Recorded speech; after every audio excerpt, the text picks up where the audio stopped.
اچھا، نبوت کے ابتدائی دور میں جب آپ صلی اللہ علیہ وسلم شدید ترین مشکلات سے گزرے تھے، پوری قوم دشمنی پر تلی ہوئی تھی، مزاحمتوں کے پہاڑ راستے میں حائل تھے، مخالفت کا طوفان برپا تھا، اور حضور صلی اللہ علیہ وسلم اور آپ کے چند مٹھی بھر ساتھیوں کو دور دور تک کہیں کامیابی کے آثار نظر نہیں آ رہے تھے۔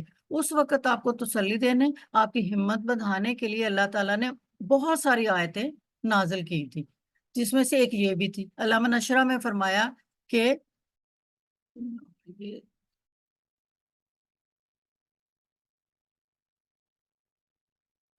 یہ دیکھیں، علامہ نشرہ میں فرمایا ورفعنا لک ذکرک، اور ہم نے تمہارا آواز بلند کر دیا ہے، تمہاری آواز بلند کر دی ہے۔ ٹھیک ہے، اس میں میری ٹائپنگ مسٹیکس میں نہ جایا کریں، اردو کی ٹائپنگ جو ہے نا یہ بہت مشکل ہے۔ تو آپ دیکھیں اللہ تعالیٰ نے کیسے کیسے تسلی دی آپ صلی اللہ علیہ وسلم کو کہ پریشان نہیں ہونا، جتنی بھی مشکلات آتی ہیں، جتنے بھی کفار آپ لوگوں کو تنگ کرتے ہیں، آپ لوگوں کو کامیابی تو شورٹ شورٹ ملنی ہی ملنی تھی۔ ٹھیک ہے، تو اللہ تعالیٰ نے آپ صلی اللہ علیہ وسلم کو سورۃ ضحیٰ نازل کی جب وہ ڈپریشن میں تھے۔ وہ پوری کی پوری سورت اتنی خوبصورت سورت ہے کہ پڑھتے ہیں نا تو آپ اپنے ڈپریشن کو کم کر لیتے ہیں۔ اور پھر یہ دیکھیں علامہ نشرہ میں انہوں نے کہا وَرَفَعْنَا لَكَ ذِكْرَكَ، کہ ہم نے تمہارا جو ذکر ہے نا وہ ہم نے بلند کر دیا۔ رفع سے گرلز کیا ذہن میں آتا ہے؟ رفع سے جلدی جلدی کون بتائے گا مجھے؟ بلندی۔ بلندی۔ اور یہ اعراب کی جب ہم بات کرتے ہیں، رفع نصب جار، باجی جان منصوب۔ یس، یہ ہوئی نا بات، گڈ گرل۔ ابھی سارا ہے کہ نہیں آج؟ باجی جان نہیں ہے، وہ ان کو مجھے لگتا ہے آج یاد ہی نہیں تھا۔ یس، چلو اب ریکارڈنگ سن لیں گی وہ، ٹھیک ہو گیا۔ تو آپ کہتے ہیں کہ اللہ تعالیٰ نے اتنی ہمارے نبی کریم صلی اللہ علیہ وسلم کے لاڈ اٹھائے ہیں، اتنا ان کو پیار دیا ہے، اتنے ان کو تسلیاں دی ہیں کہ ایک ایک آیت جب ہم پڑھتے ہیں تو ہمیں پتہ چلتا ہے کہ ہمارے جو نبی تھے اللہ تعالیٰ ان سے کتنا پیار کرتے تھے، کتنے عزیز تھے ان کو وہ۔ اور ہمیں اللہ تعالیٰ نے کیا کہا ہے؟ ہمیں یہی کہا ہے نا کہ ہم نے ان کی سنت پر چلنا ہے، کیونکہ آپ صلی اللہ علیہ وسلم جس چیز سے روکیں رک جاؤ، جس چیز کو اجازت دیں وہ کر لو۔ تو یہ اللہ تعالیٰ نے آپ صلی اللہ علیہ وسلم کے لیے قرآن پاک میں یہ چیز فرما دی۔ تو اگر ہم آپ صلی اللہ علیہ وسلم کی پوری زندگی کو اٹھا کے دیکھتے ہیں تو اس میں سے کوئی ایک ایک زندگی کا پہلو ہی ہم فالو کر لیں نا، تو ہم اللہ تعالیٰ کے نزدیک جو ہے نا وہ اچھے بچوں کی لسٹ میں آ سکتے ہیں۔ جیسے یہ نیچے ایک آپ کو آیت پھر ملے گی، فَإِنَّ مَعَ الْعُسْرِ يُسْرًا، إِنَّ مَعَ الْعُسْرِ يُسْرًا، پس تنگی کے ساتھ فراخی بھی ہے، اور یقیناً تنگی کے ساتھ فراخی بھی۔ یہ بھی اللہ تعالیٰ نے ان کو تسلی کے لیے یہ آیت دی، تو آپ نے پریشان نہیں ہونا، آپ نے کافروں سے پریشان نہیں ہونا، آپ نے میں آپ لوگوں کے ساتھ ہوں۔ اللہ تعالیٰ کا جب ساتھ ہے تو پھر کوئی بھی مشکل جو ہے وہ آسانی میں نہیں بدل بہت آسانی سے بدل جائے گی، کوئی بھی آپ کی مشکل ہوگی تو آپ نے پریشان نہیں ہی ہونا۔ تو یہ دو یہاں پہ آپ کو آیتیں بتانے کا میرا مقصد یہ کہ اللہ تعالیٰ جو تھے آپ صلی اللہ علیہ وسلم کی ہر مشکل میں، ہر ان کے ڈپریشن میں، ہر ان کی زندگی کے ہر معاملات میں ان کی حوصلہ افزائی کرتے تھے، ان کو تسلی دیتے تھے۔ ٹھیک ہے، اور یہ وہ ٹائم تھا جب آپ صلی اللہ علیہ وسلم جو ہے یہ سم ٹائمز آپ لوگ بہت ڈپریشن میں چلے جاتے تھے کہ میں جو بات ان لوگوں کو کہتا ہوں یہ مانتے کیوں نہیں ہیں، تو اللہ تعالیٰ میرے اس معاملے میں یہ لوگ میری باتیں سنتے کیوں نہیں ہیں، تو وہ مشکلات میں گھرے ہوئے تھے۔ تو وہاں پہ بھی اللہ تعالیٰ نے ان کو یہ والی آیتیں دی اور ان کو تسلی دی۔ اور اسی طرح جب آپ صلی اللہ علیہ وسلم کے بیٹے کی ڈیتھ ہوتی ہے تو بھی اللہ تعالیٰ نے ان کو کیسے تسلی دی، یہ آج ہم اس میں پڑھنے جا رہے ہیں، پڑھ رہے ہیں۔ ٹھیک ہے نا، اب یہ دیکھیں نبی کریم صلی اللہ علیہ وسلم کے شہزادے کے انتقال پر ابو لہب، عاص بن وائل، کفار جو تھے وہ دل آزار جملے کہنے لگے کہ جب ان کو یہ آپ کو بتاؤں، یہ ابو لہب جو تھے وہ ان کے چچا تھے، سخت سگے چچا، انکل۔ ٹھیک ہے نا، اور وہ نیبرز میں رہا کرتے تھے۔ آپ جیسے سمجھ لیں کہ یہ گھر جو تھا آپ صلی اللہ علیہ وسلم کا تھا، اور یہ جو تھا نا یہ لہب کا تھا، ابو لہب کا تھا۔ تو ہم اس طرح نہیں ہوتا تھا جیسے ہمارے گھر ہوتے ہیں کہ کورڈ ہوتے ہیں، ان کے گھر ایسے ہوتے تھے کہ ایک کمرہ ہوتا تھا اور جو باقی صحن ہوتا تھا وہ کھلا ہوتا تھا، اور اس میں سے صرف ایک دیوار تھی جو ایک گھر کو دوسرے گھر سے جدا کر دیتی ہوتی تھی، اور وہ دیوار مشترکہ ہوتی تھی۔ تو آپ سوچیں کہ ایک گھر میں ڈیتھ ہو گئی ہے اور ہمارے نبی کے جو اکلوتے بیٹے ہیں ان کی ڈیتھ ہوئی ہے، اور وہ